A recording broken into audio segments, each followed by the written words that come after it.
네, 우원식입니다. 지난껏 한반도 평화 붙이면서 이번 시기에 원내대표가 된 게 정말 저로서는 평생의 영광이다 이런 생각을 했어요.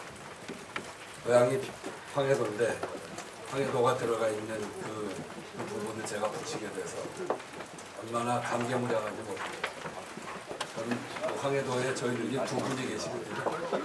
저희 누님 두 분이 살아계서 숨쉬는 그 땅을 제가 평자를 붙이면서 그걸 붙이니까 정말 두근두근한 심정으로 붙이기도 했고, 이틀 앞으로 다가온 남북 간의 정상회담에 대해서 거는 기대도 너무나 크고 마음을 다 모아서 잘 되기를 기대하겠습니다.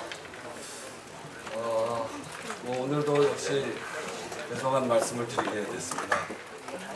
6월 개헌이 대선 불복 정쟁으로 유사한 위기에 완전히 처했습니다. 그 야당의 온갖 회방으로 31년 만에 찾아온 국민개헌의 소중한 기회가 결국 물거품이 되는 거 아닌가 하는 두려움이 앞섭니다. 우선 6월 동시투표는 불가능하게 됐습니다. 무엇보다도 이 부분에 대해서 대선 때 약속을 지키지 못한 점에 대해서 국민 여러분께 죄송하다는 말씀을 드립니다. 국민투표법 개정 시한이었던 23일을 넘어서 어제 24일까지 희망의 끈을 놓지 않고 야당 설득에 최선을 다했습니다. 우리 당은 경찰의 수사 결과가 미진하면 특검을 도입하자고 하는 그런 입장이었습니다. 그러나 야당은 경찰 수사를 믿지 못하겠다고 해서 바른미래당이 최종적으로 특별수사본부, 검찰의 특별수사본부를 꾸려서 하면 자기들을 수용하겠다 이렇게 이야기를 했고, 그 중재안을 저희가 수용을 했습니다. 그래서 어제 오후에는 급박하게 합의되는 쪽으로 방향을 틀어가는 거 아닌가 하는 그런 생각을 했는데, 자유한국당이 이것도 걷어찼습니다. 사실은 검찰 조사를 하는 것을 검찰로 가져가는 것은 지금처럼 검경 수사권의 문제가 예민해진 상황에서 이렇게 옮기는 것은 정부로서는 할 일이 아닙니다. 경찰을 더 믿고 수사 결과를 지켜본 후에 하는 것이 맞습니다만, 지역의 절박함 그리고 청년 고용 문제를 해결하기 위한 추경 그리고 민생 법안, 무엇보다도 국민투표법을 통과시켜서 6월 국회에서 6월에 개헌을 하자고 하는, 동시투표로 하자고 하는 이런 그 절박함이 있었기 때문에 바른미래당의 제안을 수용한 겁니다. 자유한국당이 걷어찼는데요. 그래서 최종적으로 어제 오후에 국회에서 협상하던 것은 결렬이 됐습니다. 그런데 참 어이없는 것은 마지막 제안이라고 특수본을 제안한 바른미래당의 태도입니다. 이렇게 마지막 제안을 하고 자유한국당이 거부했으면 자유한국당에게 문제 제기를 해야 되는데 다시 저희에게 돌아와서 자기들은 특검으로 가겠다 이렇게 이야기합니다. 도대체 이게 바른미래당은 자유한국당의 이중대도 아니고, 아니 이렇게 하는 거는 이중대죠. 평화민주당도 민주평화당도 여기 함께 대열에 함께 하고 있는 것도 저희로서는 납득할 수 없습니다.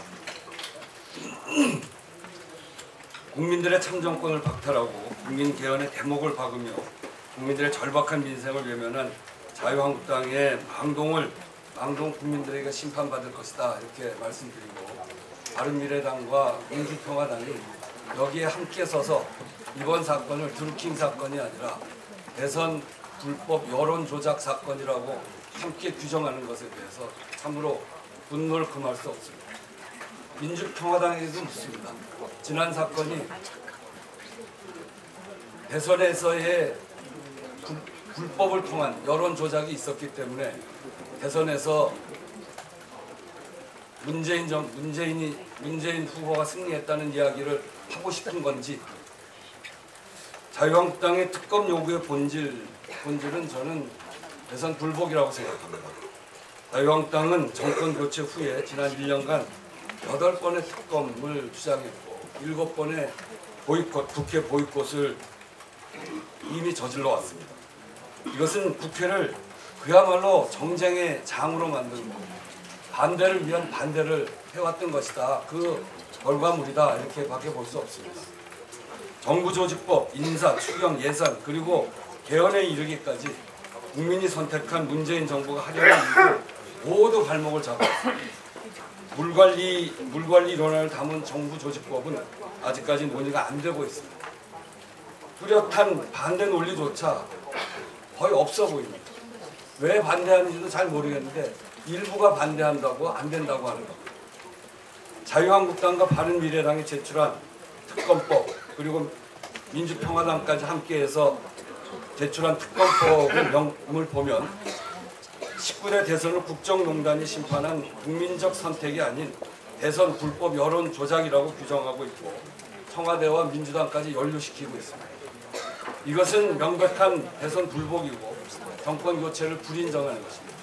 어제 자유한국당의 발언을 보면 대선 과정에 있었던 여러 문제까지를 다 거론하고 있고 그렇게 한다면 대선 전체를 조사하자고 하는 것이 이번 특검의 목표인 것 같은데 그런 특검 저희들은 받을 수 없습니다. 이번 특검은 국민들이 촛불을 들고 박근혜 최순실의 국정농단을 심판하고 선택한 문재인 정부를 부정하는 것이기 때문에 저희들은 그런 특검은 절대로 안 되겠다 하는 말씀드리고 국민과 역사의 부름에 역행한 자유한국당의 특검쇼에 편승한 바른미래당과 민주평화당에 대해서도 매우 유감의 말씀을 다시 드립니다. 살을 내는 칼바람 속에서도 촛불을 들며 새로운 나라를 염원했던 국민들의 바람을 무참하게 짓밟는 배신행위다 이렇게 규정합니다. 이 시간 이후로 더 이상 국회 내 개헌 논의는 사실상 불가능하게 됐고 국민투표법을 무산시킨 야합에 더는 헛된 기대를 가지지 않겠습니다. 집권 여당의 원내대표로서 야합을 뚫고 국민개헌과 민생입법 성과를 못 낸 점에 대해 국민 앞에 송구스럽게 생각할 따름입니다. 더불어민주당은 지금의 국회의 지형과 무기력을 해소하기 위해서 국민과 함께 뜻을 모아서 민심과 괴리된 국회를 바꿀 국민의 선택을 만들어 가겠습니다. 이상입니다.